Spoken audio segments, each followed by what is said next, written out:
ഒരു കാരണവശാലും പുറകോട്ടില്ല. ഇതിനൊരു തീരുമാനമാകുന്നത് വരെ ഞങ്ങൾ സമരം അതിൽ തന്നെയാണ്. റേഡിയോ കോളർ വെച്ച ആന ഇവർക്ക് ഓഫീസിൽ ഇരുന്നാൽ അറിയാൻ പാടില്ല എവിടെ ആനയുള്ളതെന്ന്. ഈ ആന കോളർ ഐഡി ഉള്ളതാണ്. ഈ ആനനെ മാർക്കേണ്ട ആവശ്യമില്ല. അതിനെ വെടിവെച്ച് കൊല്ലണം. അവര് വരണം, ഫോറസ്റ്റുകാർ വന്നേ പറ്റുള്ളൂ.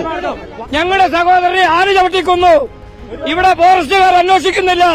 24 മണിക്കൂർ നേരമായി ആന വയലന്റായി കർണാടകത്തിൽ നിന്ന് വന്ന ആന ഞങ്ങളുടെ ഈ പ്രദേശത്ത് ഉണ്ട് എന്ന വിവരം കിട്ടിയിട്ട് ഈ ഫോറസ്റ്റുകാർ ഒരാൾ പോലെ ഞങ്ങളുടെ ദേശത്ത് ഒരു മൈക്ക് അനൗൺസ്മെന്റ് ഞങ്ങളുടെ ദേശത്തുള്ള ജനങ്ങൾക്ക് സംരക്ഷണം തരാനോ തയ്യാറായില്ല.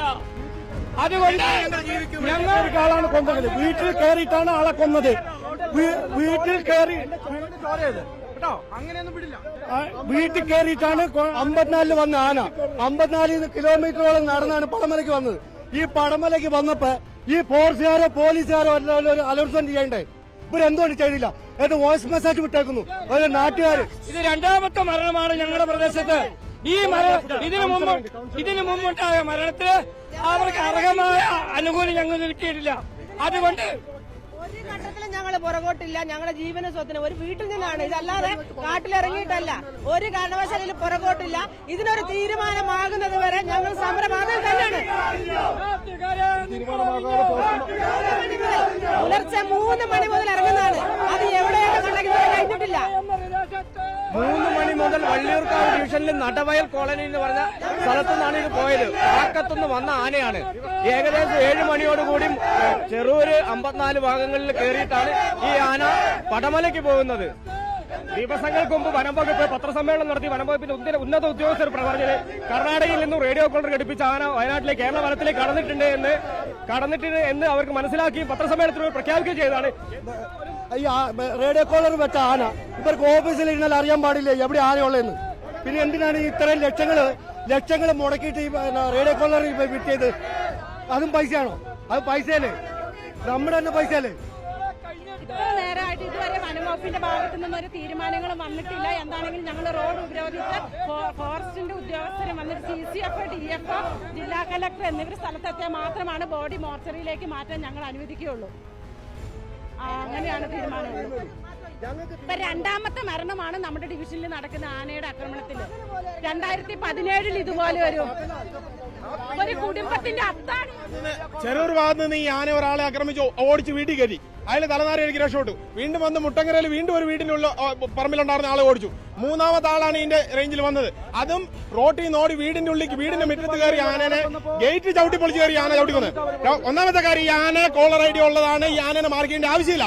നിലവിൽ അതിന്റെ ക്യാരക്ടർ മൊത്തം എല്ലാ ഡിപ്പാർട്ട്മെന്റിനും അറിയാവുന്നതാണ്. ഇവർക്ക് ഇതിന്റെ ഹിസ്റ്ററി കംപ്ലീറ്റ് ഉള്ളതാണ്. ഈ ആനനെ ഇത്ര ആക്രമകാരിയ ആനനെ ഐഡി കോളർ ഇട്ടിട്ട് അതിനെ വിടുന്ന കാര്യമില്ല. അതിനെ വെടിവെച്ച് കൊല്ലണം. 2ാമത്തെ ആവശ്യം, ഈ മരണപ്പെട്ട ആളുടെ കുടുംബത്തിലെ ഒരു വ്യക്തിക്ക് സ്ഥിരം നിയമനം, താൽക്കാലിക നിയമനം അല്ല. തോന്നുമ്പോ പന്ത് കെട്ടുമ്പോൾ നടത്തുന്ന താൽക്കാലിക നിയമനം, സ്ഥിരം നിയമനം. അത് ഞങ്ങൾക്ക് വളരെ അത്യാവശ്യമുള്ള കാര്യമാണ്. റേഡിയോ കോളർ ഘടിപ്പിച്ച ആനയാണല്ലോ. അവര് വരണം, ഫോറസ്റ്റുകാർ വന്നേ പറ്റുള്ളൂ. വന്നില്ല ഞങ്ങൾ സമ്മതിക്കൂല. പറഞ്ഞില്ലേ ഞങ്ങള് അവിടുന്ന് പറഞ്ഞില്ലേ കാര്യങ്ങളൊക്കെ? ഫോറസ്റ്റുകാർ വന്നോ? മുട്ടക്കര ഭാഗത്തേക്ക് തിരിച്ചു വരുന്നുണ്ട് ആന. ജനവാസ മേഖലയിൽ തന്നെയുണ്ട്. ഞാൻ ചോദിക്കുന്നത് ഫോറസ്റ്റിൽ ആനയെ വളർത്തട്ടെ, ഈ നാട്ടിൻപുറത്തേക്ക് വിടണ്ടെന്ന്. അതിനല്ല ഫോറസ്റ്റുകാരെ ഇങ്ങനെ നിയമിച്ചങ്ങനെ. അവരെ കിടന്നുറങ്ങാനാ? അവർ AC-യിൽ കിടന്നുറങ്ങാനാ? 24 മണിക്കൂറായി ഇതൊരു ആന ഇവിടെ ആരും ചെയ്തില്ല. കഴിഞ്ഞ ആഴ്ച ആന ഇറങ്ങിയപ്പോ വേണ്ട മുൻകരുതൽ എടുത്തിരുന്നെങ്കിൽ കോളറൊക്കെ കടത്തിപ്പിച്ച് ആനയാന്ന് പറയുന്നു. എന്നിട്ട് പോലും ആവശ്യമായ മുൻകരുതൽ ഈ ഒരു അപകടം, ഈ ഒരു മരണം ഒഴിവാക്കാമായിരുന്നില്ല ഗവൺമെന്റിന്. ജാഗ്രത പുലർത്തിയില്ല എന്നുള്ളത് തന്നെയാണ് ഇതിന്റെ പ്രധാനപ്പെട്ട ആക്ഷേപം. കഴിഞ്ഞ ഒരാഴ്ച മുമ്പാണ് മറ്റൊരാന ഇറങ്ങിയത്. അന്ന് ആവശ്യമായ നടപടികൾ സ്വീകരിക്കുകയോ ജാഗ്രത ഉണ്ടാവുകയോ ചെയ്യുന്നെങ്കിൽ ഈ ഒരു മരണം ഒഴിവാക്കാമായിരുന്നു. അതിന് പ്രതിഷേധമാണ് ഇവിടെ കാണുന്നത്. അത് മാത്രമല്ല, ജനങ്ങളെ ബുദ്ധിമുട്ടിക്കുന്നത് ഞങ്ങൾക്കില്ല. പക്ഷേ എന്നാ സംഭവം എന്ന് വെച്ചാല് ഞങ്ങളുടെ വാർഡിലെ 3 ഡിവിഷനിലേക്ക് നിരോധനാജ്ഞ പ്രഖ്യാപിച്ചു, 144 പ്രഖ്യാപിച്ചു. ജനങ്ങൾക്ക് പുറത്തിറങ്ങാൻ പറ്റില്ല. ഇനി എന്ത് ചെയ്താലും അധികാരികൾ ഞങ്ങളെ പൂട്ടിക്കെട്ടി. അതുകൊണ്ടാണ് ഞങ്ങൾ മാനന്തവാടി ടൗണിലേക്ക് ഇറങ്ങിയത്. എത്ര ആളെ ജീവൻ ബലി കൊടുത്താലാണ് സർക്കാർ ആവശ്യമായ നടപടി? 2017 പാറക്കൽ ശശി എന്നയാളെ ചവിട്ടിക്കൊന്നപ്പോൾ മതിയായ നഷ്ടപരിഹാരം 10 ലക്ഷം രൂപ കൊടുക്കാമെന്ന് പറഞ്ഞിട്ട് ഇന്ന് വരെ 5 ലക്ഷം രൂപ കൊടുത്തിട്ടുള്ളൂ.